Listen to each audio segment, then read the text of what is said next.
Welcome to the Lifetime at Work podcast, episode number 8, the podcast about careers, life, and business. We spend so much of our lives at work. How do we make the time count? If you're curious about other jobs and careers, maybe considering a life or career change yourself, or maybe you have a dream of leaving your job and owning your own business one day, this is the podcast for you. My name is Greg Martin. I'm the CEO and co-founder of a food business called Farmer. I'm a former investment banker turned now entrepreneur and I guess part-time podcast host. Every week I talk to guests from the business world about the happiness and meaning they get from their jobs. The goal is to help you build more meaning, more purpose, and more fulfillment into your work. In this episode, I am talking with a social media guru, someone who is trying to make a career and a life out of the world of social media and digital marketing. It is a fascinating place that has a lot of touch points for all of us. So I know you're going to love it. So let's play that intro music and we will begin.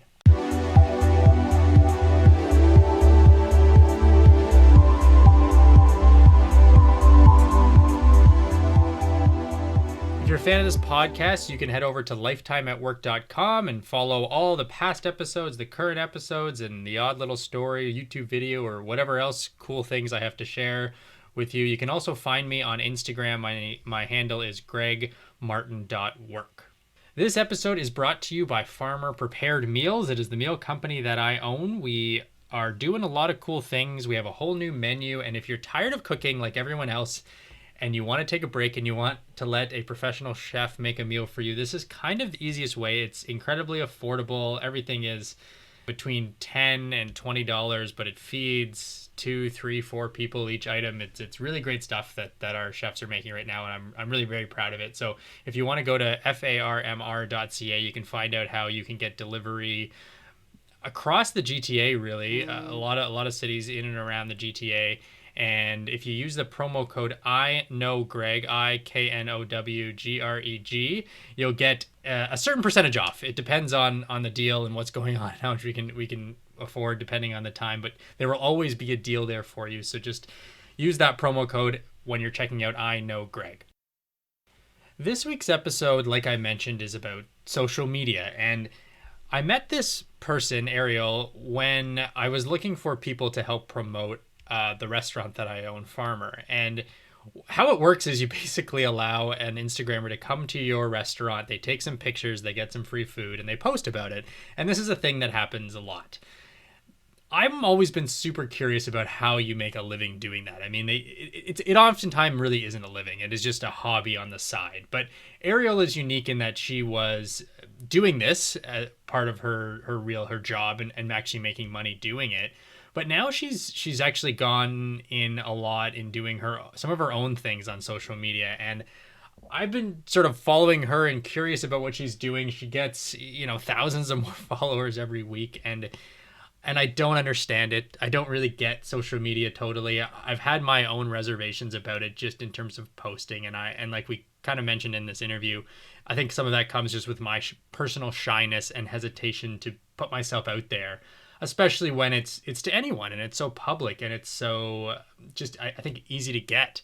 And Ariel's this person who, she posts like crazy. I mean, she's just posting things all the time of all different kinds.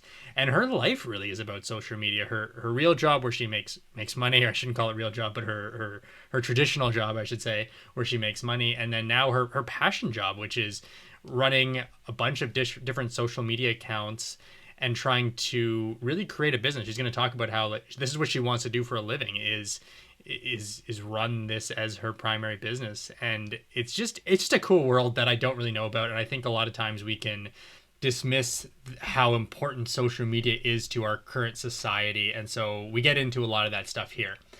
If you are not overly familiar with social media, I think you're going to learn a lot, and you're not going to be disadvantaged. But I do want to give you a few heads up. Like I mentioned, I met her doing some Instagram work for us, and really that's what she was doing. She was promoting the restaurant.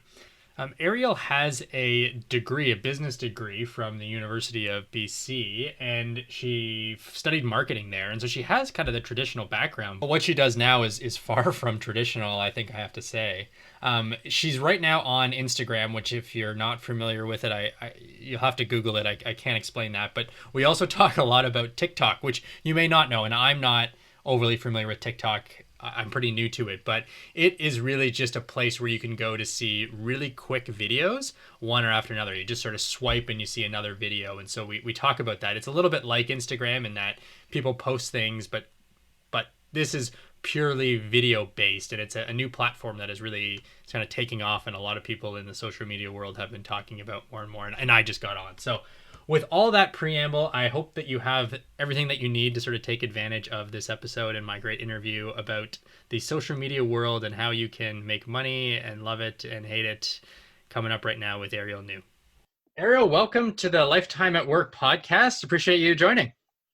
Thank you so much. I'm super excited to be here. Super excited to chat with you, Greg. Great, me too, because I am one of these guys who are just people, I guess, who sort of think and dabble in social media and Instagram and all these things. And when I met you, I know that you sort of live it that much more, and I've been super curious about it. So I wanted to sort of dive into a lot of things about social media and the impact that it has not only on our careers but as a career, and then how it's sort of touching, I think, all of these elements of our lives in so many ways, both social, and it's just sort of blurring this social, career, business, and it's just kind of becoming, both a branding platform as well as just something you can't really ignore. So why don't you give sort of my audience a little bit of a sort of background on what there's a bunch of things, but on what you're doing, and sort of how your day to day, what you consider sort of your various jobs, and how it all sort of fits together, and we'll go from there.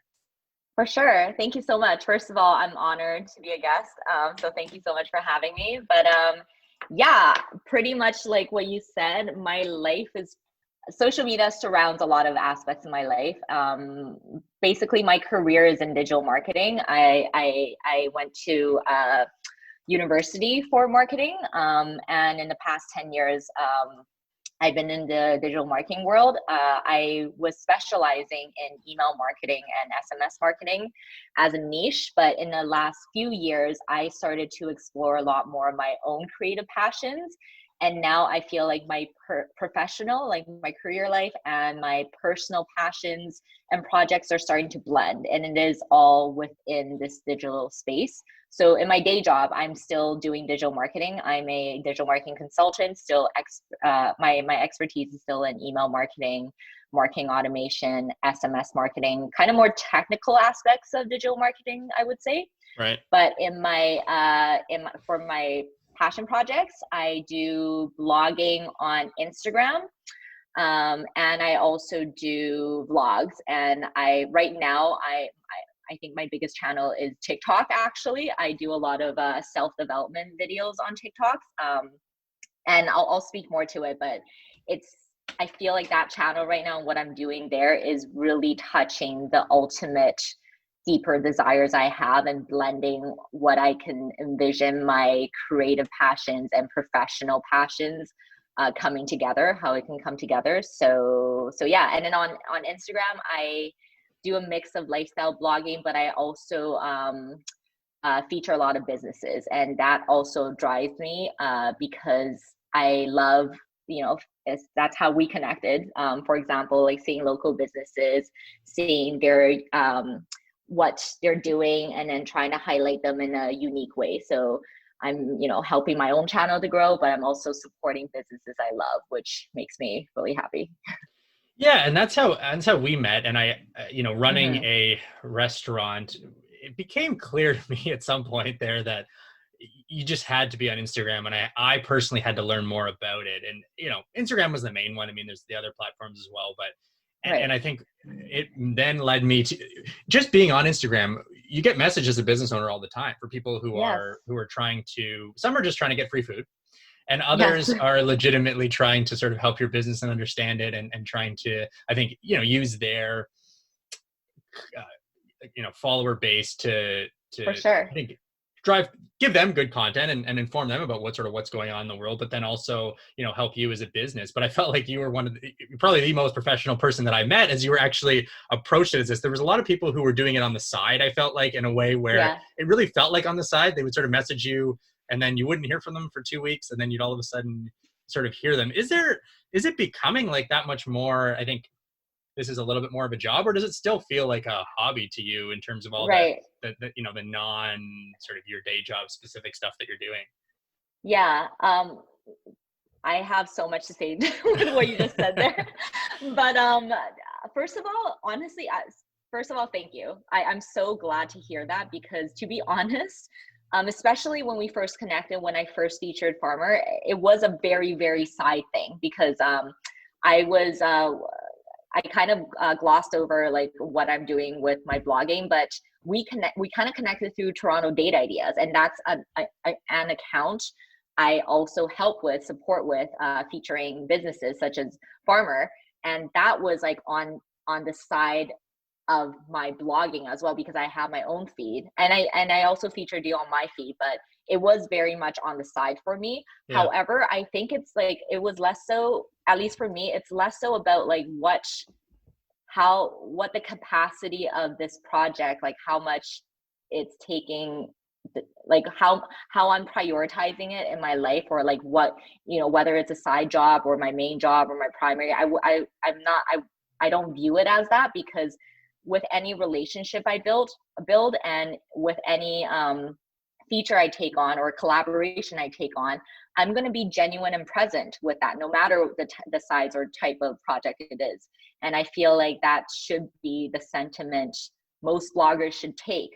And also on top of that, I think the other thing is, for a blogger to really genuinely grow, you want to find you don't want to be just going around, like your intention should not be, yeah, like free food, free stuff, because you're never really going to grow organically that much. You're going to hit a plateau and you're just going to stay there, because you're going to end up being like the hundreds, thousands of other bloggers you see on Instagram. There's so many, right? If you truly want to genuinely grow, you have to find your niche, and the businesses that you choose to feature, you either have to have a genuine relationship with them, or it has to be part of your niche. So I think that was like kind of the direction I was going for, because to be honest, when we first connected, it was through Toronto Date Ideas, and I was featuring you on my feed, but at that point especially, I was still trying to find my direction too.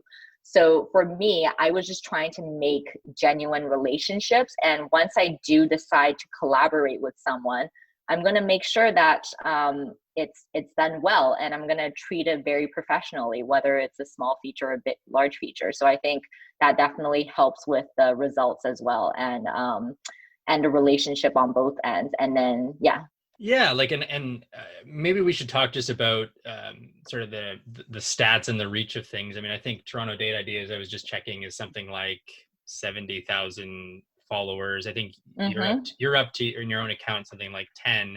And then yeah. I downloaded TikTok because I'm a resistor. I downloaded just because I didn't want to talk to you and not have downloaded TikTok. So I downloaded it yesterday, and I saw your account, and you're about 100,000, which is cool, and we'll kind of get into it. But there's almost like a status of this. Like, is it ever enough? Like, I feel like say for instance, when it's I have a Toronto specific one, and it's Farmer, and we're at about 3,000, and because it's Toronto specific, I feel like there's somewhat of a limit on just people aren't going to follow us if they're not interested in our business and our restaurant. But for the brands that you're, you know, for yourself and a lot of brands, you can really be across the world, and it just really increases your entire sort of reach.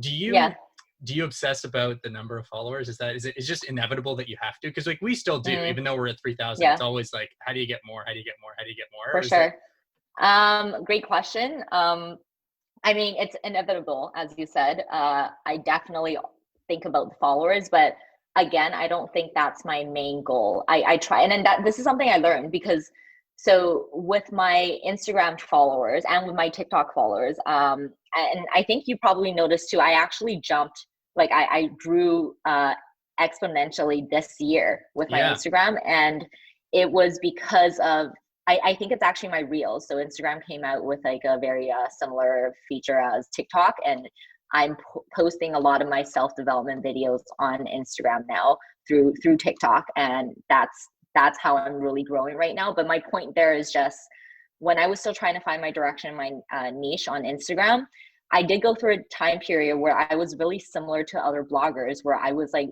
very focused on followers, but the content I was producing was also very transactional. I think all of my, a lot of my posts were features of businesses, which is great, but I didn't put enough of like my own flair behind it, like my own personality. And I'm also into self-development and spirituality, so I would like post an occasional quote, and I would write a long message, and but everything was, it felt more transactional and didn't feel very genuine. And because of that, Yeah. I was growing, but not that fast. So I was very focused on like, oh my gosh, like how can I increase my numbers? And I thought it would be like, okay, I got to feature more businesses. I got to just like force things. So I felt very forced in the content I was producing, and it wasn't as genuine and from my heart. It sounds cliche, but it's true. Like you have to find your niche and produce content that's organic and original to you, I think, to really, really grow and sustain it long term. So Yeah. yes, I do care about it, but now that I'm doing a lot more content that I actually genuinely resonate with, and I think about it and I really refine my content, but just based on like what is really true to me and what I can really share with the world that's unique to me and can help other people. And then with that, the followers will naturally grow. It's been naturally growing a lot faster because I'm finding more and more like what I'm really trying to showcase, and I'm finding my own voice, and I'm starting to see my content just being really different than other people. And it's really just me just finding what my true original content is. And I feel like for any blogger or influencer that wants to genuinely grow and sustain it, and even businesses, just finding like your own unique aesthetic, your own unique voice, and really push like the highlights of your brand, why you started that business across your feed. And yeah. Yeah, like I find I don't know if you've seen, if you have a critique, say on restaurants and their own Instagrams. I have my own, but I'd Mm-hmm. be curious before leading you what you would think. But where do you, because obviously you see a lot of them, and you're probably on them, Mm-hmm. and let's focus on Instagram. Is there Mm-hmm. something that people are potentially doing wrong, or that they're missing the point? Because yeah, I mean, and you're a business person Mm-hmm. yourself. Is there something that you see that people are just missing along those lines that you were just talking about?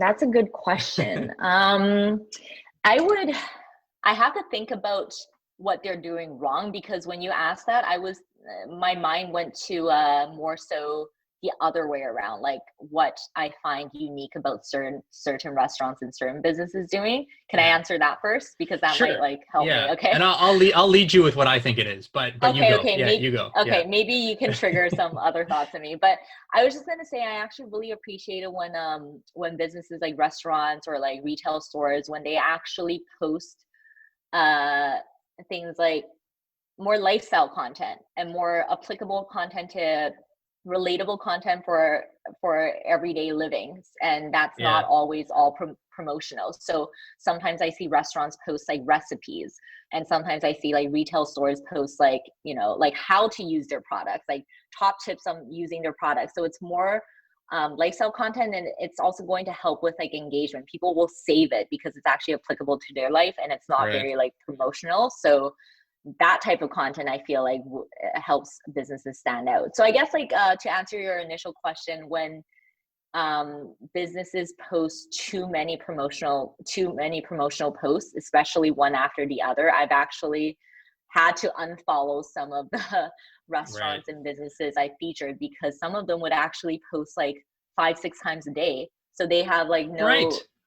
no strategy behind it. It's just like random promotional posts. So yeah, not really thinking about the audience and what is actually going to resonate Yeah, with who you're targeting. right. You're just bombarding people with information, Yeah, and it's just, and to think that they're, I mean, think of people and all the things they follow and all the different facets of their lives. I mean, they exactly. they they may have hundreds of people that they're following. They don't want one specific restaurant that they thought had one good post, and once, Yeah. and then they follow them, and then they have, like you said, 5 posts a day, or just posting constantly and all these things, and you're like, oh yeah, I get it, it's just redundant. But I think they also struggle with trying to be original. But what I was going to actually say was, and it comes a little bit of this comes in my experience doing it, is just is being afraid to feature the people Oh, yes. on like there's a Yes. ton of this, just it's all you see is the product of this thing, this thing, and Mhm. you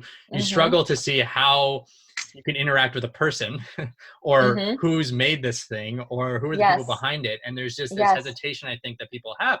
But I also, and so it's it's easy to take a picture of an inanimate object and then just post it. But one of For the things I sure. noticed about yours, for instance, is that it's very clear, like you can go to any of your platform, any of the things that you're on, and okay, here's the Yeah. person, and regardless of what they're looking for, what they think, but at least they understand, okay, here's this actual person doing it. Mhm. But I tend not to see that, and I think there's a fear behind people is that they just don't want to be on it. Do Yes. you, have you encountered that, and do you think I'm onto something here? Yeah, no, no, that is an amazing point. That's actually like this is more on my professional, like with my career too. When I consult for clients on social media strategy, that's one of the top tips I give. I'm like, put more of your personality and behind the scenes into your content. And I often see that because I've had clients with like 10,000 to like 50,000 followers already on their account, but their engagement on their stories and their posts are super low. And it's because all they post are promotional content, nothing about the actual like story behind the brand and the people behind the brand. And to be honest, if just think about it, I feel like this is very, if everyone just kind of like take a step back and think about what you're interested to see when you go on Instagram, it makes sense because when you're flipping through stories or when you're going through your feed, you always stop longer when you see a face or when you see like a video, and it's something that's more personal, something that's more like relatable again, and it shows like the people behind the business. That's what intrigues me. So I always do that. I always take that into account when I post my own content, but that's what I always tell my clients too. And that's a great point because you do want to see the people behind it, and that makes what you're trying to, that makes the business seem more personal too. And yeah, so I totally agree with that, and that's such a good tip. Do you think there's a certain personality or a person that posts a lot, or is comfortable with posting themselves? Or do you think that weighs into it all? There's a For sure, for shyness of sure. people. Like, Yeah. were you outgoing when you were younger and as a kid, and that has made you predisposed to being comfortable with it, with Yes. being on, or do you think there's nothing to that? No, no, for sure. I think that's the other point. But the thing is, everyone just has to believe it in themselves. You just have to do it a few times and get comfortable with it, and then it's gonna come more naturally. Even though, like, I am on video a lot now, but and I think to my advantage, I've always been a very social person. So, it's and the key though, it's always to just be naturally you. Like don't try to stage it too much or like put on some sort of personality. And I'm still finding my way with that too, because sometimes, especially if I'm featured in business and the owner is right next to me and I turn my video on, I get into this like weird staged me. And then Right. I sound kind of weird and it kind of gets boring because I'm just like asking generic questions and it's not that interesting. So I found that it's only when, I'm pure, really candid and it's just natural conversations. And sometimes we're like, just, it doesn't even have to be an interview, just like going around the restaurant or around the business or even my own vlogs, just make it as natural as possible. That is the content that will be interesting for people. But you're right. I think that's the issue with most businesses and even bloggers. A lot of bloggers you see, they just post photos of the food that they're eating or the businesses that they feature because they're scared to go on camera. And Yeah. and same with businesses. But you honestly just have to do it a few times and everyone's going to find their own natural flow. Everyone's going to be different. Every type of vlog and every video is going to be different for different businesses, but you just have to find that your own unique voice and yeah, whatever you flow with. But you can only find it if you start trying and if you start doing it. And to be honest, in the beginning, it's probably going to be a bit awkward, but once you do it a few times, it's gonna get easy and you're gonna love it. So yeah. Yeah. I think that I've gone in and out. Like I've done. There's times where I'm really excited to post, and I'm gonna do this, and I'll do Mm-hmm. a video or something, and then, what I feel like happens is that I feel like no one notices or, like, or you post something and Mm-hmm. then you don't get enough likes or you don't get enough, I don't know, the response isn't what you thought it Yeah. was going to be. And it discourages Right. you from For doing it sure. in a way where people just don't even notice. Now, the thing is, you're also kind of afraid to get noticed. Like you don't want it's this Yeah. weird thing where you're kind of Yeah. Yeah. terrified, but you do want it, and Yeah. ultimately. But I think that's the thing. I think you just have to sort of do it and get over it a bit and For find sure. how much you want to post yourself. But I've as I've been going back and forth on the social media thing, I Mm-hmm. also think that with COVID-19, it's just been hard to connect with people as much and Mm-hmm. keep them up to date and see as many people, because you're not going to a party and catching up with all these old people that it's Yes. just not going to happen, and it may not happen for a little bit. And so I've sort of thought about that, and I'm saying, oh well, you know what, maybe I should post more on social media just so that I can at Yes. least keep people up to date, rather than having to call all these people and say, here's what I'm doing this weekend, or here's what it's just 10 times easier to just post it on social media For sure. and just Yeah. inform them. And if it strikes a because then from there, you not only do you keep them up to date, but then they may message you and you may have something. So I'm naturally a shy person, or I have always been, and I'm trying to be less shy, or that's one of my personal development things. But I think Right.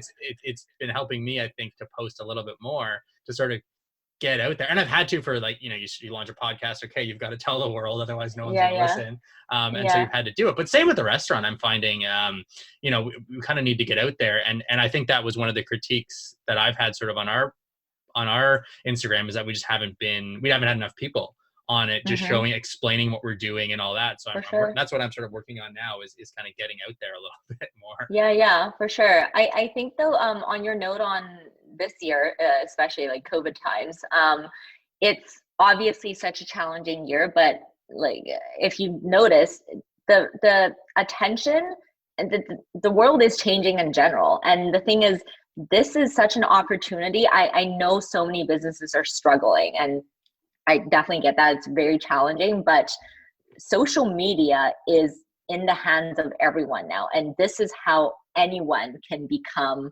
huge and popular, like instantly. Well, not instantly, you still have to work on it, but we're kind of shifting away from like Hollywood, like TVs and movies. And to be honest, I don't think we're ever going to go back to how things were exactly before. And I Mm. really feel like this is a time that social is going to keep growing, and it just empowers the regular folks like us to be able to showcase our unique skills or whatever we're trying to sell or produce or create, express. And this is our opportunity. But everyone's figuring it out right now. So like as you said too, even for me, I'm still testing and experimenting with a lot of things, but I think that's okay. So I still get discouraged too, because the thing is, how I'm growing, it's like a very niche, like it's my self-development TikTok videos right now. It's like it is helping me grow, but I have a lot of other things I want to express and create myself too. I'm trying to start YouTube again and all that, and I have a lot of fears with that too, because especially now that I have a part of me that's growing, I have this fear where like if I start producing other content and it gets like zero engagement, it's going to be so embarrassing because there's so like Yeah. we're all going through that. But then the thing is, the answer is really, you got to just try, and it's okay if you have pieces of content that don't perform well, because all of that is a learning experience, and you got to just Right. keep doing it. So, and I would say that like stories are the easiest. Like you can do story videos and vlogs on stories, and they disappear after. So Right. it's a good way though for you to learn, and you can put like little interactive like polls, or like the DM me and like questions and stuff, and just like test out views and engagement that way first before like posting like videos on your feed all the time, because that would be a bit harder to figure out. So I feel like stories is a good way to practice. Yeah, and I also feel that, say with YouTube, if you were to post, say you were to make a video and no one watches it, then no one knows that you made a video and no one Yeah, watched it. Like, right? exactly. Like the worst Yeah, case, right? Like it's no one's going to see that ever, because they're not going to know it.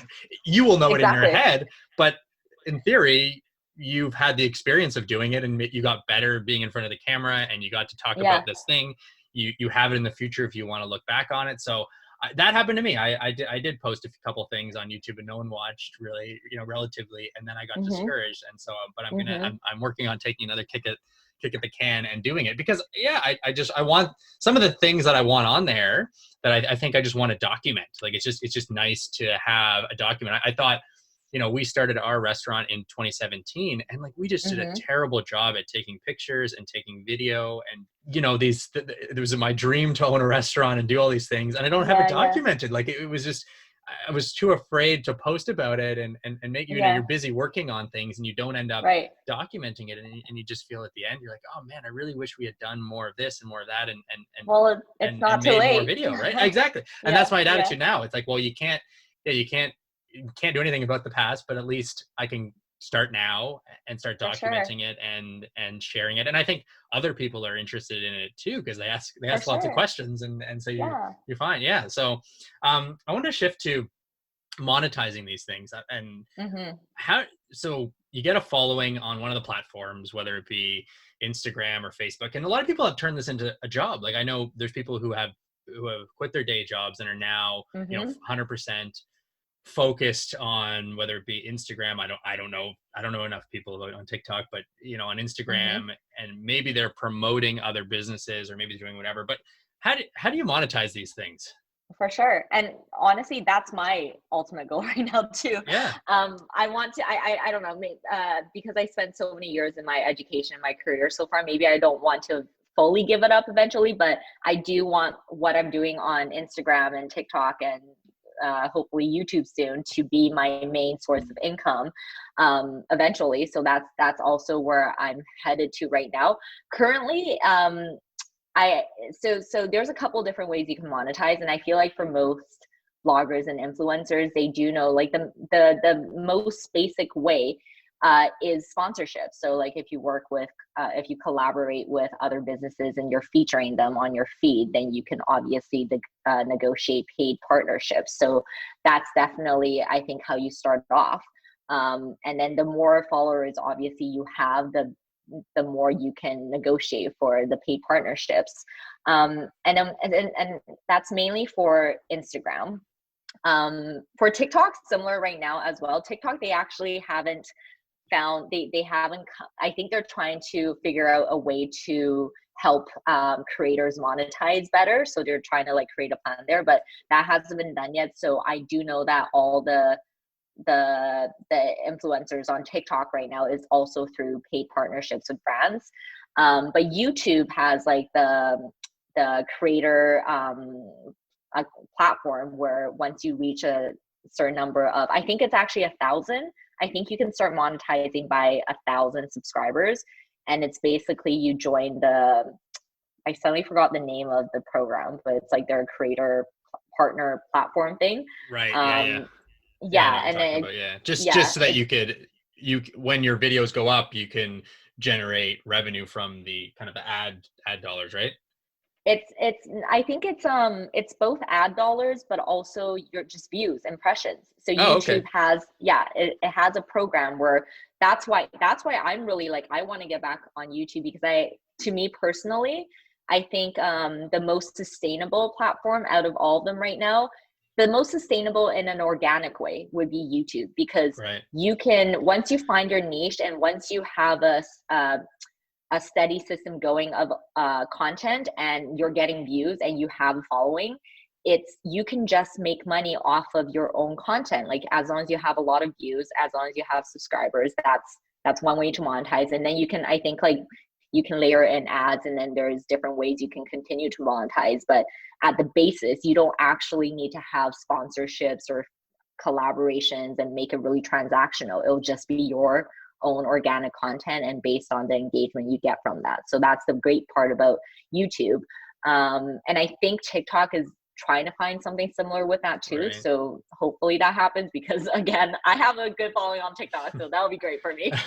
But Well, in theory, on that basis, I mean, you could throw a brand into your yeah, videos in yeah, some way or another, or introduce a different brand of for something sure. to So people through your followers, and then have them, yeah, find something through TikTok. It's still yeah. possible, but I hear you.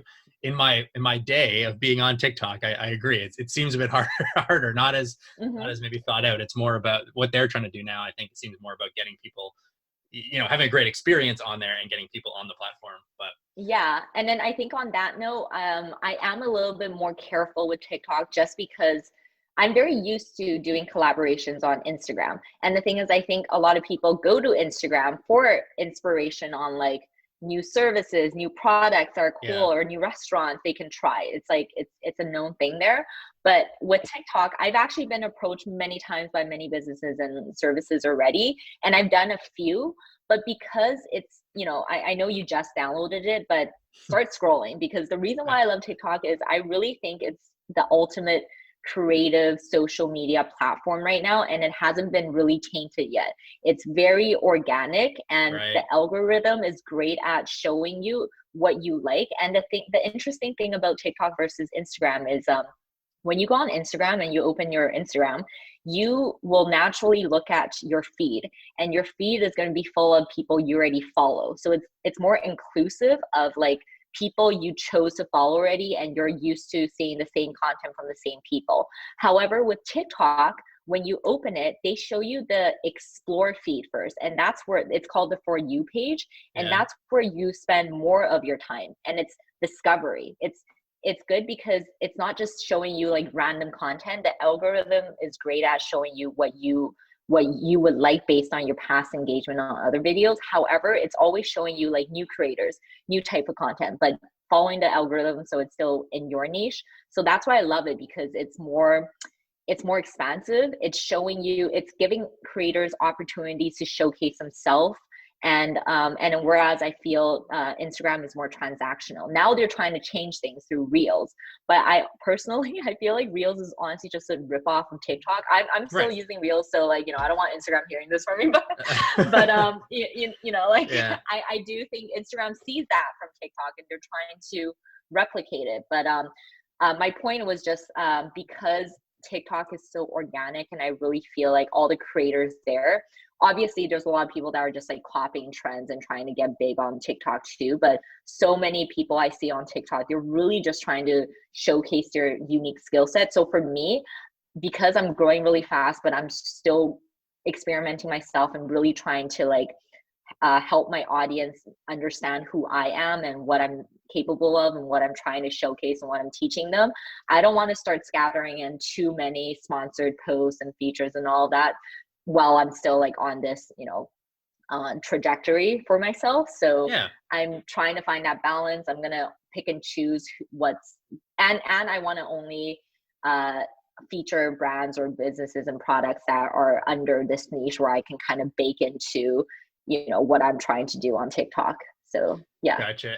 Do you think there's enough? I mean, I'm trying to figure out how you get the numbers up to a sustainable, living, basically, Mm-hmm. basically. Yeah, yeah. Do you think, is it a matter of just reach? Because, when I was looking at other Instagrammers to collaborate with, I definitely Mm-hmm. noticed I didn't have a lot to go on, right? I mean, I could sort of Right. follow and look at what I liked about what they were doing and all that sort of stuff. But in Yeah. reality, I was trying to figure out, okay, how am I going to get bang for my buck? And it's not just Mm-hmm. paying an Instagrammer. It was more taking the time, right? To take the For time sure. to actually do it. It's like, is this even worth my time versus For running sure. an ad or handing out Yeah, flyers yeah. or Yeah. doing whatever I need to make it. And Yeah. so what appealed to me on Toronto Date Ideas, which was the Yes. Instagram that we first started working on, there was a Yes. lot of engagement on it. There was, because it was Yes. usually a contest, and there'd be hundreds of comments, so at least people would see.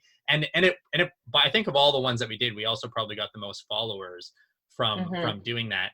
But how do you get to the point where you have enough authority to have brands give you enough money, I guess, Mm-hmm. to make it a business that can actually Um, sustain you? And is yeah. there or is it just this kind of, you have to sort of do this as a side hustle to the point where you can kind of get there, and no matter, I'm just curious as to Right. if there's a certain scale or something that even maybe you think about as you try to grow on your various platforms. Yeah, that's a great question. To be honest, I obviously if you have like, I feel like if you have under 5,000 followers, number one, you're still figuring out your direction. Like you Yeah. still don't fully even know who you are, and no, this is actually kind of biased. You can't, maybe you do. So, but I think like under 5,000, there's more volatile, and it, I think once you have 5,000 and more, at least you kind of understand not only your own content, but who your followers are. That's a Yeah. good like sizable amount. However, beyond that, honestly, I feel like it's more so your communication and relationship building and networking skills, honestly, over Yeah. followers, over number of followers, truly. Because I know bloggers that have a shit ton of followers, but they still don't even ask for money for their featured posts and anything. And if they like that, then great. But it's the confidence you have, the skills you have to reach out to brands, and what you can give them. So I think it's way less about the number of followers you have. It's just like how you can reach out to brands, how you can build that relationship with them, and how genuine you are. Like, I think the other thing about like what I try to do, and I hope I showed that with like our collaboration too, is when I'm going to feature a brand, like I really want to make sure I'm highlighting what they're all about. So I'm not just going to be like, okay, I'm going to come eat your food, take some photos, and then like write the main few details about the business. And honestly, that's not very interesting too. I want to know from the business's standpoint what they're all about. And I'm going to try to create a story around it too, like my experience going there, what I experienced with the brands, and then I'll incorporate their highlights in. So I think it's a mixture of knowing how to build your relationship, knowing how to network, and just being like genuine about and intentional with the business and with what you're trying to feature. So yeah, less so about followers, number of followers, for me at least. Yeah. Obviously, if you have like 100,000 versus like 5,000, that's going to make a difference. But it's all about once you have that set foundation, growing those skill sets, and then things are going to. Then once you're able to do that, your follower growth will come, because you're going to start negotiating, you're going to be confident in asking for what you want, you're going to believe in yourself, and then Yeah. all of that will start rolling after. Yeah, I think as I'm listening to your answer, I feel like probably the right strategy would be to partner with less brands. Don't look for hundreds and hundreds and hundreds of brands, because you're never going to be able to do that justice. But if you, Mm-hmm. which I think is the challenge of those food Instagrammers who basically have a different restaurant featured every day, and Mm-hmm. it's just this ridiculous quantity of things. But Yes. if you could get, call it 10 decent relationships with, and really focus on those stories and sharing those, and deep relationships with the business owners there, then you could actually, I think, help them a lot more, because For it's more of a sure. collaborative relationship where you're doing all these different things to help them, and it's more value to them. Like, I just found that a For lot of the sure. Instagrammers I've worked with, it's like, if you come in, you get for some free food, you take a picture, it's cheap for me. Like, I whatever, I Yes. can give you some food, that's fine. But is it even worth the time? You're gonna Yeah, post it maybe exactly. a couple, you're gonna post it as one of the things you post another one every day. Are really all these people going to flock to my restaurant because of it? I don't think so. Exactly. Like, it Yeah. wasn't, it needed to be something where, you're really trying to work with someone, For and use sure. them to help, right? Like, I need For help. sure. I'm trying to run a business. I don't have time Exactly. to spend all my day on social media. That's your job, right? It's what you do. Exactly. And I got to figure out, okay, how can I, intertwine with this person, and figure it out. But it's not easy, I think, as a business owner to find those people, because I honestly, For sure. I went through a lot of people, and I just, most of the time, like, they would just blow you off. Like, you'd set up a plan, and then you just wouldn't hear from them Yeah. for 2 or 3 weeks, and then they'd message you back again, and they'd say, oh, can we still do this? And you're like, no, there's no credibility Yeah. here. Like, that's not, I don't care if you Yeah. have to cancel, but just let me know. Like, Yeah, for like, sure. we had a lot You, of that. So you know what I would give as a tip for, first of all, on that note though, I do want to say, if you find the right influencers, it works so much better. I mean, yeah. you're going to see so much more organic growth, better than doing ads, because it is, if you find the right people, they will tell your story and they will do a great job, and their followers are going to come to you because they genuinely connected and they really want to try your food based on the story they heard, and you can't get that through an ad, right? So Right. I do think there's so much power in influencer marketing, but you have to find the right people. So I think for me, like what I would recommend is, first of all, like obviously you can do your own research, like go through a ton of bloggers and influencers and look at their past posts, how they post about the businesses they feature.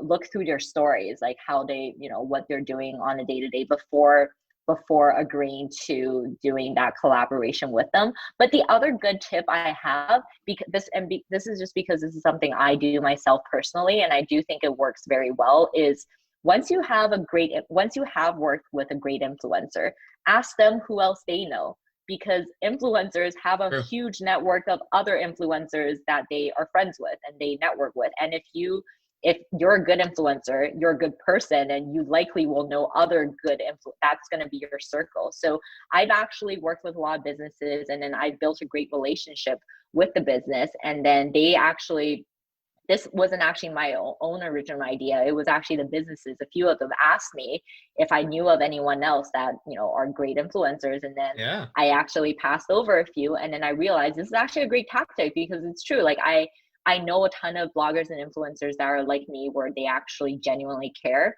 And this is a great way to introduce more great bloggers to businesses and just like expand that network for everyone and help everyone just like help each other grow. So Gotcha. Yeah. Nice. mhm. So I wanted to just quickly talk about your TikTok, and because Yeah. it is pretty crazy, the number of Yeah. people and just your growth, I think, in a short amount of time. But just to Yeah. give people an idea, because they're probably listening to this and probably not on TikTok, but a lot Mhm. of your, I'm just looking at the last few. One is conversation starters, the other one's Mhm. meaningful compliments, the Mhm. power of a genuine compliment, like this sort of self help type stuff, Yes. which is cool. I sort of had a thought at one point when I first saw it. I was like, oh, what is, where are you going with this, in a way? Mhm. But then I realized, like, on Instagram, you're probably not, or on TikTok or Instagram, you're probably not gonna look at a post and decide to change your life and quit your job and do all that. Like, you kind of need little things that you didn't think of, that are, little motivational things or little tips. Like, it does sort of seem to me like a better strategy, and just a more helpful thing, especially to get to Yes. know someone, et cetera, to have, like, these small things versus this profound, it's just not the right platform to Mhm. do it on. Mhm. And I sort of use that as a gateway. Like, what do you think, as you sort of grow this and try to connect with Mhm. brands and grow and be able to monetize this, where do Mhm. you sort of see the potential, you collaborating, or what do you see as the potential sort of businesses, Right. or really just other other brands, really, that would want Yeah. to collaborate you? Do you have a strategy, and, like, how do you sort of see it growing and monetizing it, and doing this full time? Because, as you mentioned, that's sort of the ultimate goal here. Right, right. Honestly, I'm still figuring out myself. Yeah. However, I do think I'm on the right path, because I went the other way when I first started blogging. I try to be very transactional, and I thought about like, how can I feature business right now? How can I monetize right now? But no one even knew who I was. Like, I didn't have my own niche. Like, I, there's no way I could have started monetizing and grow so fast, because I didn't even know what I was trying to like express and what I was trying to do. So I started off that way, and then it was very hard for a long time because I was plateauing. I was kind of growing, but I didn't really know what it was doing. And then I flipped it. I was just like, you know what? I'm not gonna think about monetization right away. I'm not gonna think about like sponsorships or strategies to make money. I'm going to find what I'm truly good at and what I can do creatively, and like what is actually what I'm trying to satiate with these like creative desires within me. And then what I found was, I for me, this is just me specifically, I've always wanted to be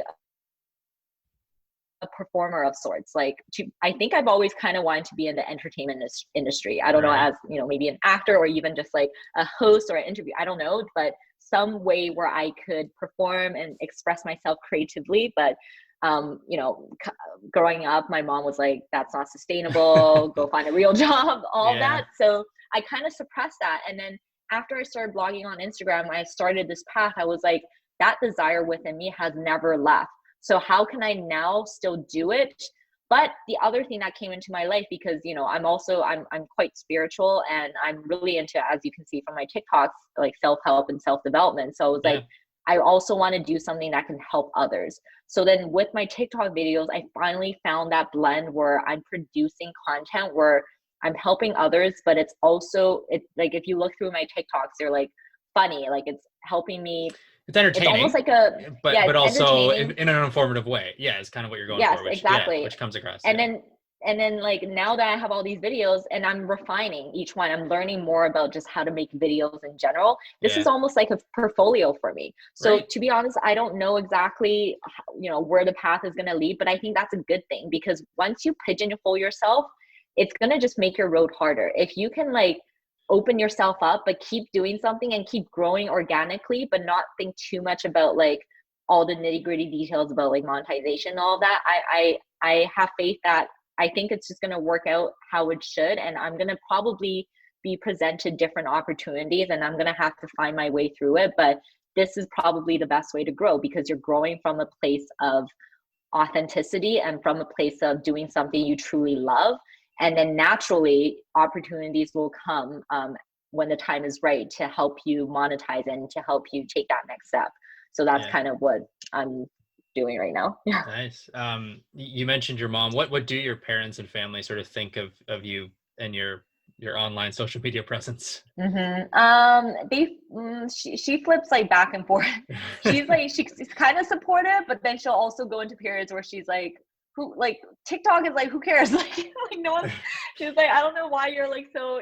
So she flips back and forth, because I think everyone does. Like no one really knows what's happening with social media and how you Yeah. can grow. And so sometimes she'll like get inspired. She'll see like a YouTuber doing something similar to me, and she'll like send me a bunch of videos. She'll be like, you can do this, you can do this. And then other days she'll be like, you gotta make sure you're like sustaining yourself financially. So like Right. don't do anything too risky. So she like kind of supports me, but she also has a lot of opinions on just everything. So Does yeah. she learn a lot about you through, do you think, through, because I know it can be Um, hard, but maybe you have a great relationship with your mom and that's not an issue, but does she learn things yeah, about you through that, or does she already know everything? honestly, I wish she does. I hope she watches my videos and learn Yeah. more through me, through that, because I think honestly that's a hit. That's maybe one of the side goals of mine. So, like how I'm presenting myself online, I'm actually hoping it's going to impress my family members, like make them feel like they're proud of me. And Yeah. that's connected to like a childhood trauma or something. um, but I do. But the thing is, my mom also speaks Chinese, so she doesn't understand all my all my TikTok Everything. videos. But Right. I do feel like she does. I am at a state now where she can see that this is something. Like I'm not just like playing around. And when I tell her I really want to grow this and make this like my main income source, she understands now that what this means, but she still has questions and she still has worries over it. But I'm definitely at a more stable place now, a more confident place now than I was even just like a year ago. So at least I'm grateful for that. Yeah, and I think I've, like, even with my parents, and they're going to be listening to this because they listen, but Yeah, they've told me that they really enjoy listening to the podcast because they get to yeah, hear me talk, and I don't yeah, know, these are things that I don't necessarily talk to them about, right, just because we have our, I've known them forever, and yeah, yeah, we talk about certain things, and we have a certain relationship and whatever, and we don't. It just sometimes can be challenging to kind of go beyond that and actually get for into some of sure. the other things, but there is a lot now that I don't live with my parents anymore, and there's a lot that goes on in my life that they don't know. And Yeah, to be able to do this and have them learn about it and see, just, hey, every week I can listen to my son do this thing. It's kind of cool. yeah, Whereas before, when I graduated from university and started in a job in finance, and like they had no idea what I was doing. My mm-hmm. mom had no idea what my job was. I couldn't really explain or show them or do anything to, I just could sort of kind of tell them, and they kind of got it, but not really. And with this, they can actually see it, and they can sort of, I think, understand you and just follow you, which I think is interesting. And it's not, I just use them as an example. So can all the other people that and love in your life. But For sure. there's a lot of that just that you can do. And if it doesn't work when you're taking pictures of inanimate objects so well, but it does Yeah, work when yeah, it's you and you're doing exactly. something and you're giving advice, or you're just talking about something about you. For and sure. yeah, I think it can be kind of one of these perks that is interesting, because Yeah. I think have you noticed people talking a lot about sort of mental health and being on social media? And because I'll notice it sometimes where they'll be posting a lot, and then they'll take a Mhm. break and they'll say something Mhm. like, I'm taking a mental health break and not posting Yeah. on social media, because Yeah, there's this they just need to I think for sure. disassociate. And maybe it's an addiction thing. But does Yeah. that happen to you? Does that happen to you? Do you ever Oh, feel like yeah. yeah? Oh, Okay. for sure. Of Yeah. course. Yeah, all the time. Yeah. That's why I think, yeah, it's very important to have that balance and to be strict with yourself on how much screen time and how much you get. You got to remove yourself a bit too and realize that you have another life outside of social media and what you're trying to do Right. digitally too. So I definitely try to find that balance.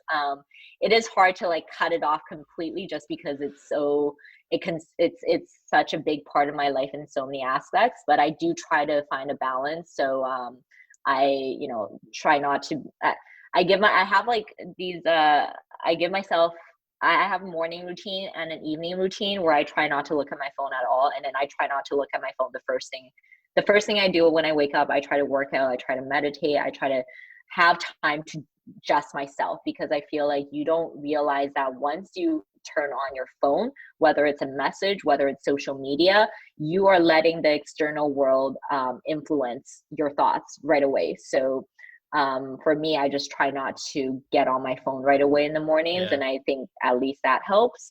I do want to say one thing before I forget, just on your note. I kept wanting to say it, but I do want to say though, like Greg, I feel like you say a lot of things like you're not really you don't know that much about social media, or like you're still learning about the digital world. But I do want to say, like, I'm honestly so impressed by everything you have done so far. And you have, like, even with Farmer, you guys are doing a lot more, and you have a lot more of an understanding than most people out there, I feel like. So I feel like you should give more credit to yourself. And even doing this podcast, this is like amazing. Like, even just like knowing how to set up the podcast and like all of this, and even the questions you're asking me, a lot of people don't even know any of this at all. So I feel like you're already an expert and you don't even realize it.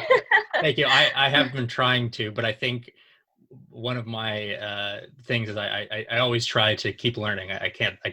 For sure. I try to with everything. I have no idea how to run a restaurant, and I'm trying to have that mentality and that attitude. So I do say that more often than anything. But Yeah. yeah, I if I'm in learning mode, it helps. If I don't know anything, then in theory everything that I get is new. But there's just so much out there. Like, I just feel like, and For it sure. changes so quickly with social media. Like, honestly, I waited way too long to get on TikTok, but because I felt like I was just so far behind on Instagram, and Yeah. like I just and same with YouTube. But lots of people spend time on YouTube, and I really don't. I don't.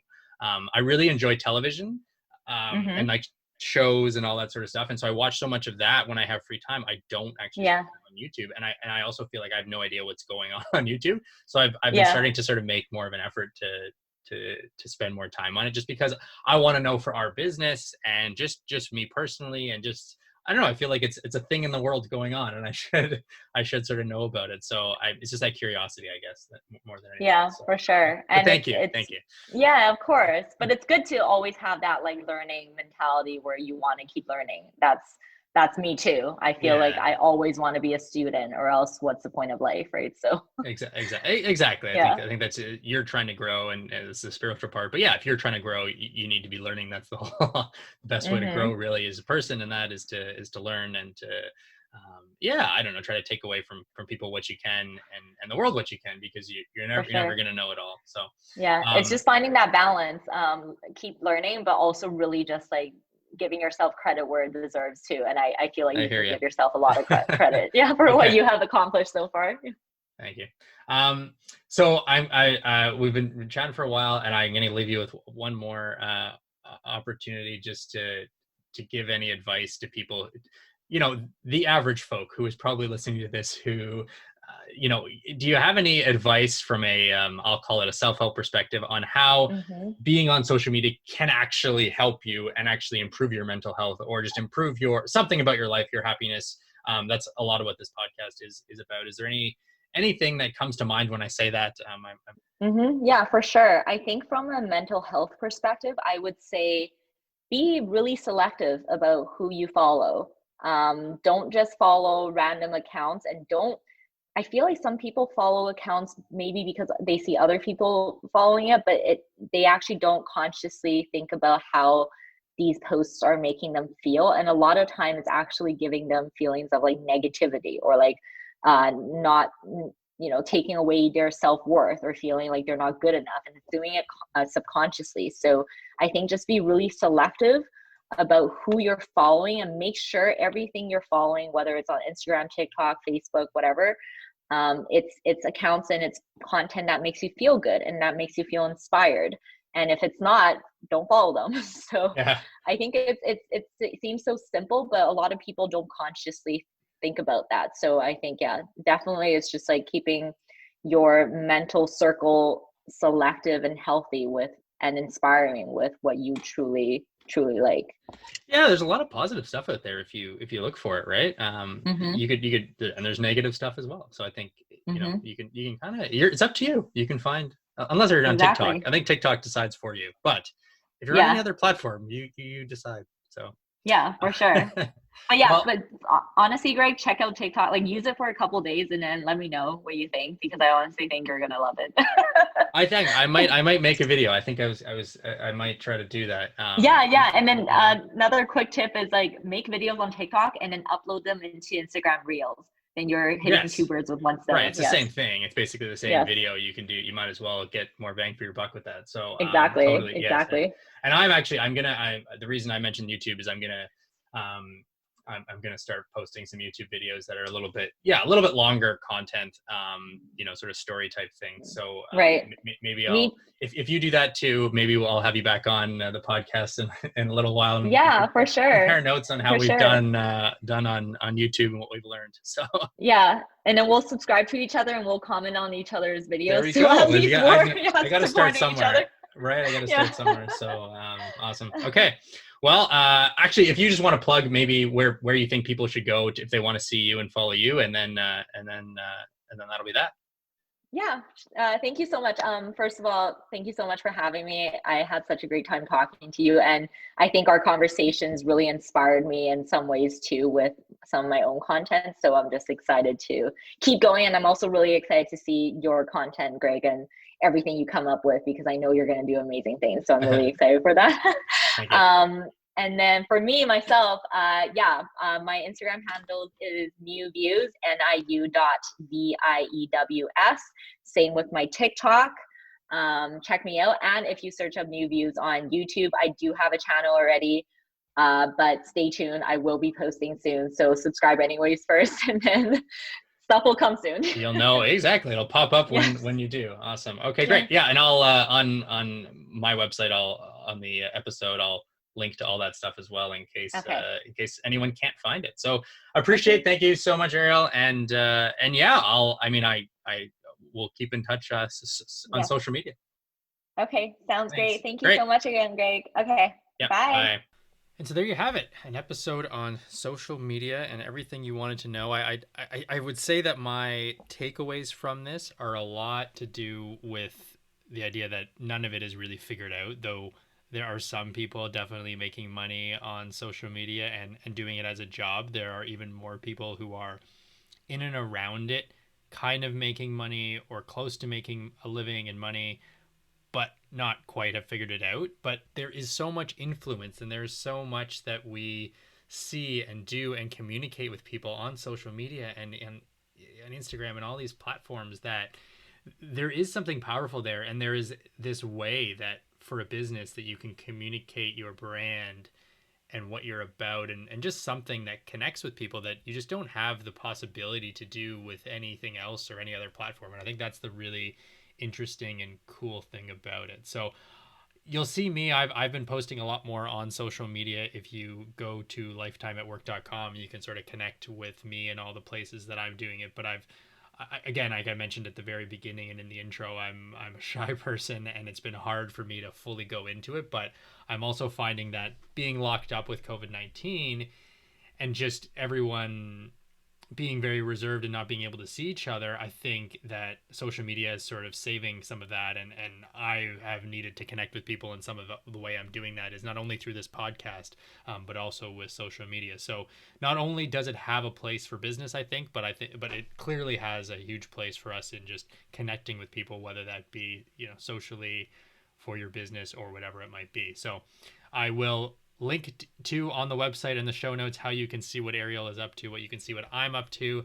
And I hope until next time that you don't worry, be happy.